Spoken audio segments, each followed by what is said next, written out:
ഇത്രയും വ്യക്തമായ ഇസ്ലാമിക പ്രമാണമുള്ള എത്രയോ നൂറ്റാണ്ടുകളായി ആചരിച്ചു വരുന്ന ലോകത്ത് മുഴുവനും കാണുന്ന ഒരു ഹിജാബ്, ഇങ്ങനൊരു ഹിജാബ് ഒരു മുസ്ലിം ധരിക്കലൊന്നും അത്ര അത്യാവശ്യമല്ല എന്ന് എങ്ങനെയാണ് ഇവിടെ മുസ്ലിങ്ങളല്ലാത്ത ആളുകൾ മനസ്സിലാക്കിയത്? അതിനൊരു കാരണം ഉണ്ടെങ്കിൽ നമ്മുടെ സഹോദരിമാരിൽ പലരും ആ ഹിജാബ് അതുപോലെ പാലിക്കാഞ്ഞിട്ടാണ്.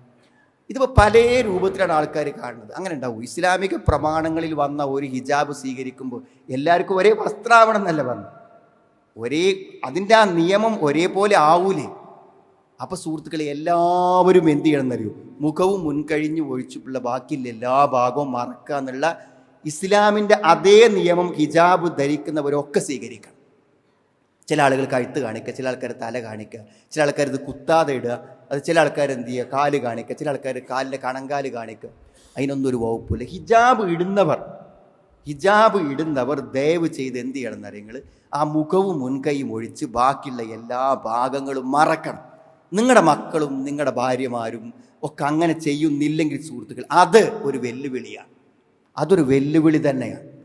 കാരണം ഖുർആനിലുണ്ടെങ്കിൽ ഹദീസിലുണ്ടെങ്കിൽ എന്ത് ഇയാൾ പാലിക്കാത്തത്, മറ്റേ ആൾ പാലിക്കാത്തത്?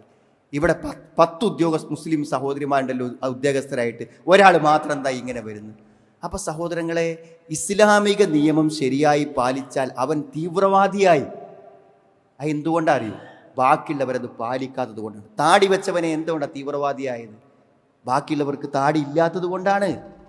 ശരിയായ മഫ്തയും പർദ്ദയും ഇട്ടവർ, സലഫി മഫ്തയും ഇട്ടവർ എന്താ തീവ്രവാദിയായത്?